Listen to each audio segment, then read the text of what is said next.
stars, and that's who we are. We are voices. There's nothing to fear. Explode in your rear. Feel our voices.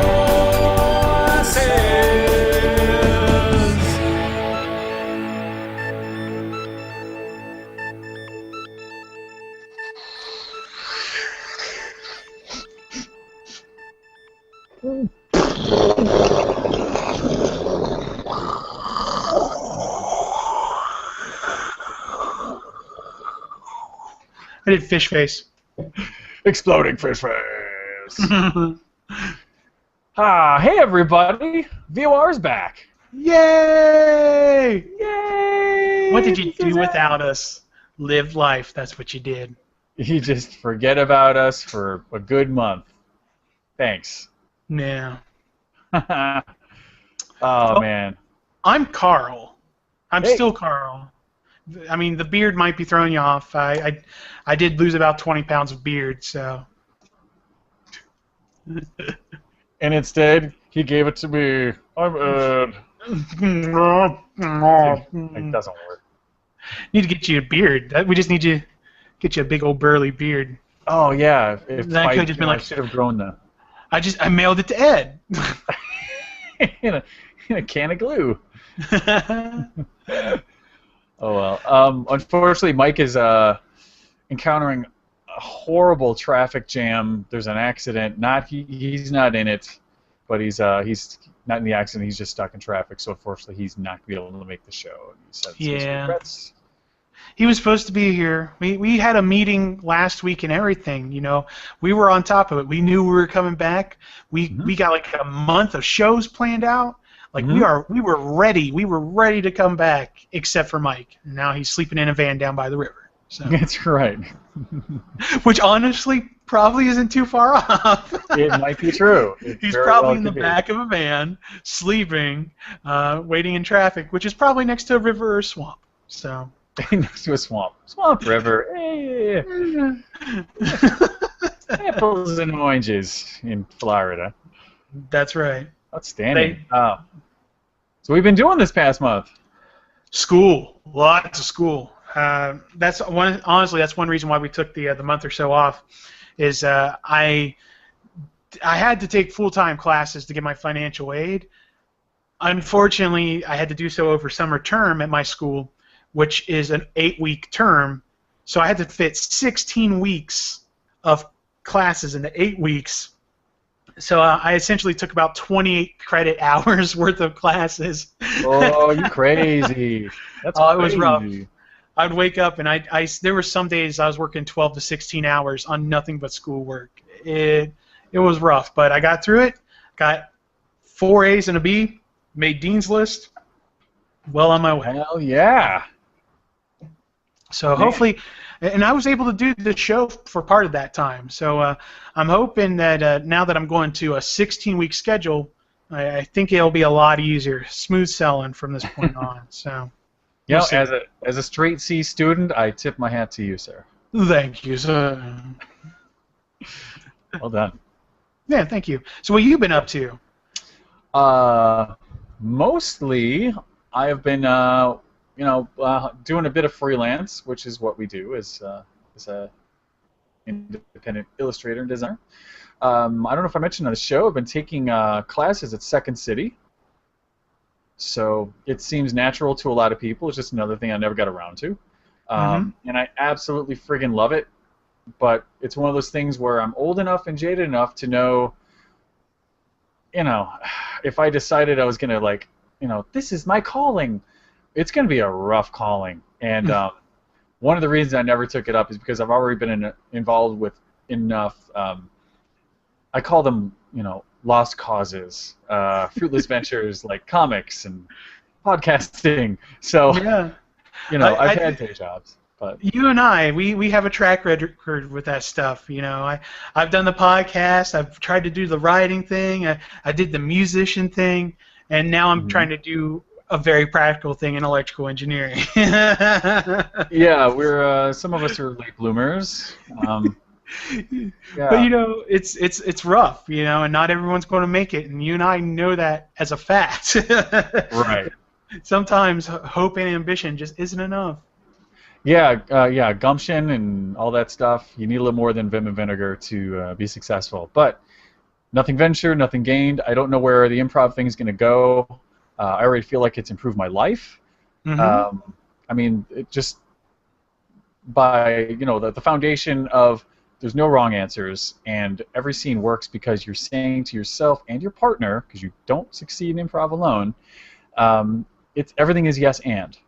Yeah. You say no, the scene ends. And same thing with life. If you say no to everything, enjoy your shitty existence. Nothing will change. You will not grow as a person. Your life is boring.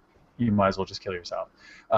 Yes, and you take what's given to you, and you build on it. And that is the best way to live in just about any situation. Even these shitty situations, that's how you make the best of it. You're just like, all right, guys hitting on my wife. Well, how do we yes and this? And you go from there. And you may find an interesting option. Like, I'm glad you're here hitting on my wife because you want to swap.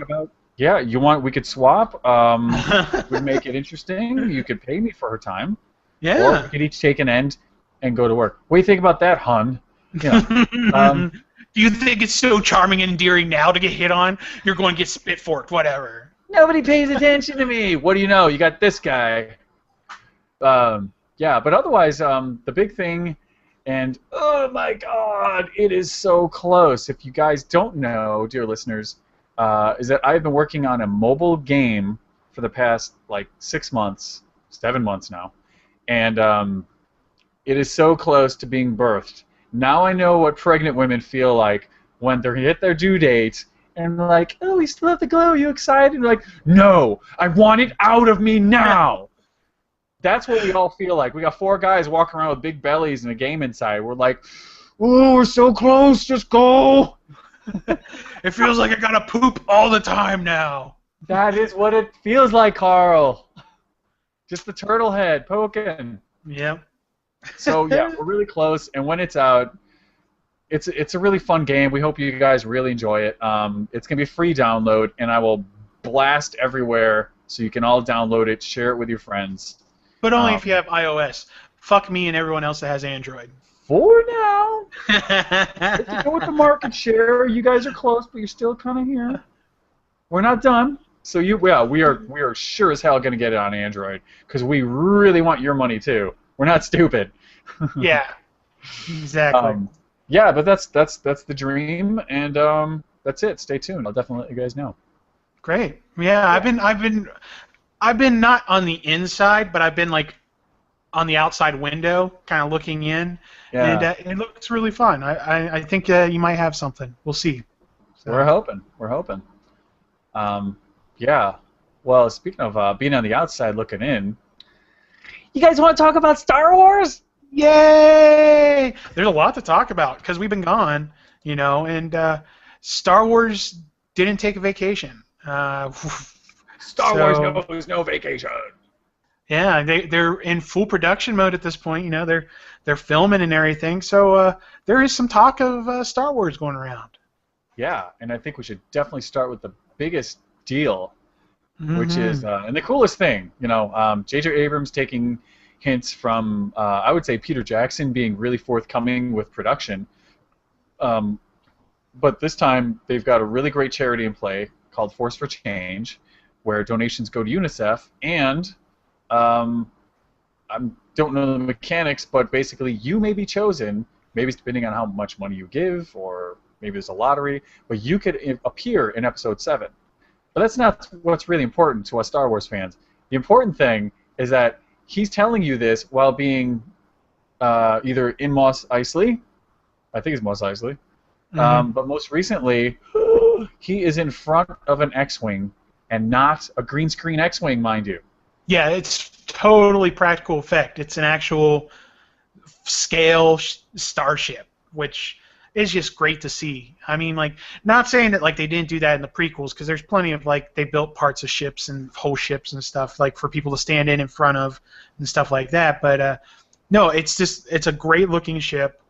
I'm still not convinced. They say it's an X-wing, but if it is an X-wing, I'm not a fan of them using that name because it's clearly not a traditional X-wing.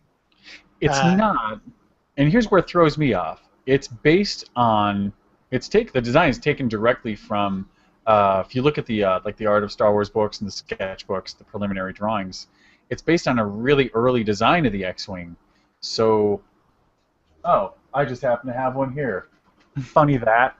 So if you look at the X-wing we know and love here, you've got engine on top of each other, and then when it goes to X formation, you have your X, but these round engines are still in place. The new one, when the wings are closed, it's got like half circles, and that's what we're seeing in the one that Abrams is standing in front of. The half circles look like they're one engine, but they will still have S-foils. What is confusing to me is that may be shown as a new version of the X-wing, but it's based on a preliminary sketch. So in my mind, that's an old X-wing, and it's messing with my head, Carl.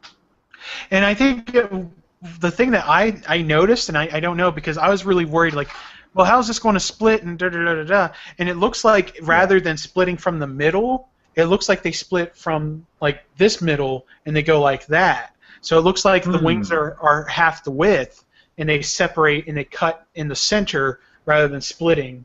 Oh, really? Yeah. So, like, at least, I mean, like that's what I like. That's what kind of what I deducted from it. So it's going to be interesting to see how it works out, because if you look at it from straight on, there's no cut in the engine. You know, like it looks like there's a solid piece going through it. So it's like it's really strange, like, and because that was what was bothering me, was the logistics of it, like the S-foils splitting and everything like that. And I was like, and looking it over. So it's going to be interesting, because here's the thing you have to keep in mind is it's a spaceship, so you don't have to worry about lift. So like having a wide wing isn't necessary. You know, this is all supposed to be, you know, in outer space. So the physics of it doesn't have to be practical to airplanes, which I think a lot of movies and science fiction and stuff gets wrong. Is you don't have to make this thing fly in atmosphere. It has to fly in space. So it could be like kind of like the Borg. It could be a big fucking square cube, and still be every bit as aerodynamic as something that's all sporty and sleek, because there's no air resistance. You know, you don't have to take that into account. So. But that's the Star Wars way. It's about, you know, style over function. So except for the Millennium Falcon, there's a few cases where, you know, where it's like, because that thing looks like a fucking station wagon. Oh, it's huge. I mean, it looks like a freighter, and the design is weird and it looks impractical. And the TIE Fighter is really quick to dismiss as a simple bad guy vehicle, but when you think about how, you know, traveling in space can work, that design makes the most sense, because it doesn't have to fly in a straight line. That's what those TIE panels, the ion panels are designed to just like change direction in any axis at any minute, because it's space. There's no resistance. Yeah. You know?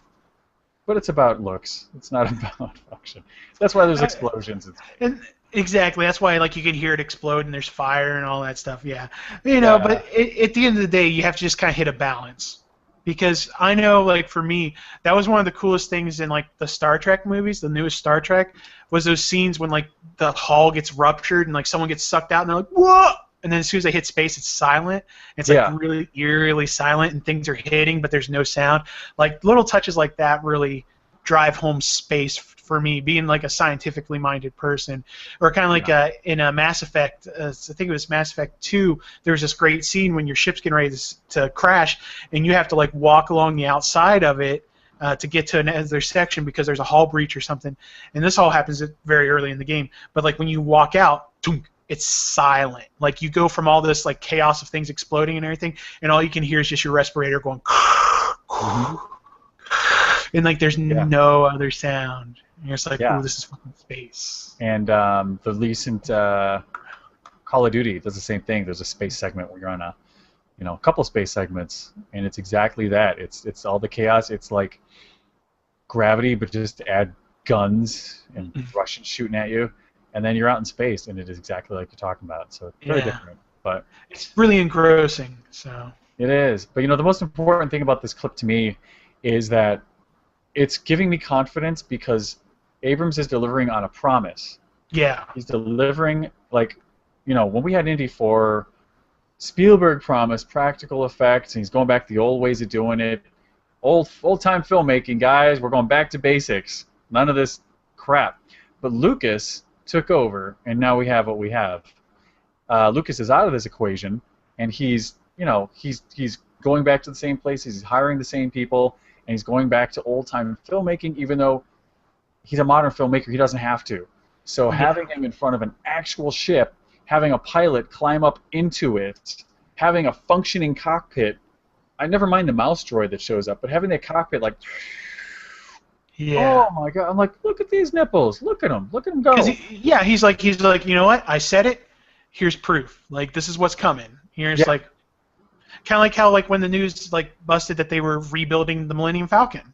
Having a full size, 2-scale reconstruction of the Millennium Falcon. You're like, that's big. That matters. So it does matter, and I think it'll matter to the movie. I think it just shows that this is going to be worthy of being a Star Wars movie.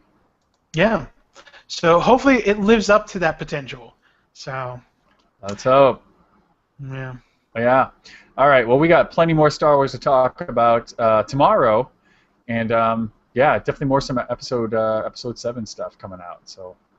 Yeah. So if you want to hear more Star Wars stuff or some non-Star Wars stuff, we got plenty of content over on the website, vorradio.com. From there, you can go to the iTunes store where we're at, our YouTube channel, Stitcher, plenty of ways to listen or watch us. Head on over there. You can also get information on how to contact the Republicom and actually be on our show on the 4th segment. So, absolutely. We want to hear from you, and we listen to every call and read every email. So we yes. Love you. Yes. Most of the time.